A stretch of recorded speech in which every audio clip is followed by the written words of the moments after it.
Un jour passé, je me sentais si bien, au point que je désirais que l'instant soit éternel, bien que je sois conscient. Elle, c'est une passionnée des mots. Avec un style très souvent varié, elle apaise les cœurs avec ses vers. Elle vient de la région de Ségou.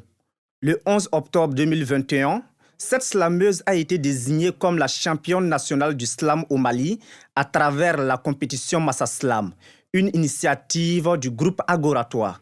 J'ai nommé Fanta Mariko. Cette championne des mots Massa Slam édition 2021 nous explique comment elle a connu cet art oratoire. J'ai connu le slam à travers mon grand frère, Bako, voilà, qui au début des choses m'a appelé pour une formation de slam qui se faisait à Ségou.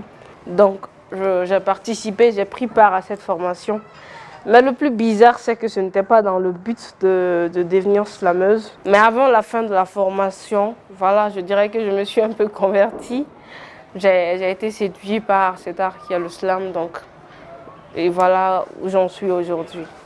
Dans ces tests, la jeune slameuse touche du doigt les maux de la société, surtout ceux qui concernent généralement la femme. Généralement, les thèmes sur lesquels j'écris, ce sont des thèmes un peu banals de la vie quotidienne, ça parle des femmes. Ce sont des thèmes un peu mélangés.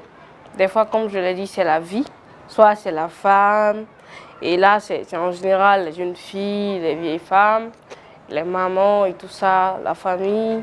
Le 11 octobre 2021, précisément à l'Institut français du Mali, les membres du jury ont désigné la Sékouvienne comme la championne nationale de slam. Et ça a été une première fois dans l'histoire de Massa Slam qu'un slameur régional remporte ce titre prestigieux. Cet exploit a été une fierté pour Fanta Mariko. Donc ça m'a plu de savoir que j'ai pu dépasser en quelque sorte mes frères dans le slam, dans la compétition. Et aussi, c'était une première fois apparemment. Durant à peu près 9 ans d'édition, je dirais bientôt 10 ans, une région n'a jamais remporté la Coupe nationale, je dirais. Oui, elle est la championne nationale du slam. Mais autre défi attend Fanta Mariko, c'est d'être la championne internationale du slam le 29 mai 2022 à l'issue des proclamations des résultats par les membres du jury. Pour être à la hauteur, une préparation s'impose. En ce qui concerne la préparation de la Coupe du Monde, nous sommes vraiment sur le coup. Je me prépare vraiment pour ça parce que je sais que ça va être très lourd. Parce que déjà, même en train de travailler, même en train de faire quelque chose, je répète mes textes.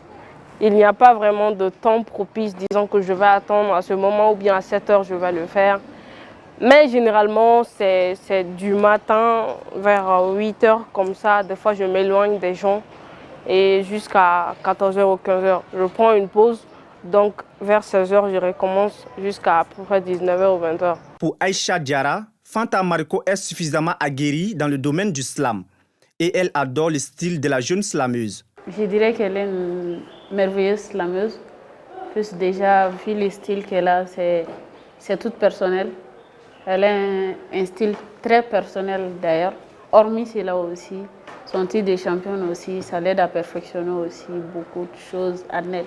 Puis c'est quand on voit déjà avec les autres slameurs, les autres champions qui venaient, au tout début c'était pas ça, c'est au fur et à mesure qu'ils ont perfectionné, mais elle, déjà depuis le jour de la compétition, il y a beaucoup qui sont venus même me dire avant les résultats, c'est elle la championne, et ça a été elle la championne. L'édition 2022 de Massa Slam va marquer ses 10 ans de parcours. Que faut-il donc retenir de ces années passées dans l'accompagnement des jeunes slameurs? Estimativement, on a formé plus de 100 jeunes dans le cadre du Massa Slam du début jusqu'à la fin. Ça, c'est pour réduire le quota. Sinon, chaque année, on a minimum 20 candidats au début. Pour les formations, souvent, on va jusqu'à 50, 60, souvent même à 100. Et au fur et à mesure, il y a des gens qui désistent. Et à travers ces jeunes formés aussi, on voit qu'il y a beaucoup de clubs qui ont été créés à travers ça. Et beaucoup de jeunes ont connu l'islam aussi aujourd'hui grâce au Massa Slam, surtout les plus jeunes à l'école.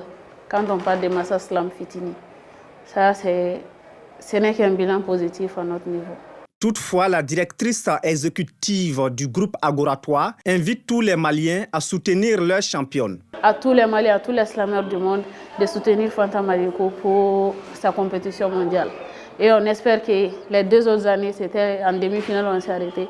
Et cette année, la Coupe sera au Mali. Fanta Marco devra donc mouiller le maillot pour représenter dignement le Mali avec ses armes en main, qui sont les mots afin que son pays puisse inscrire son nom dans l'histoire mondiale du slam. Et pour cela, en plus de participer à cette compétition de renommée, elle doit remporter le titre champion du monde de slam. Bonne chance à elle.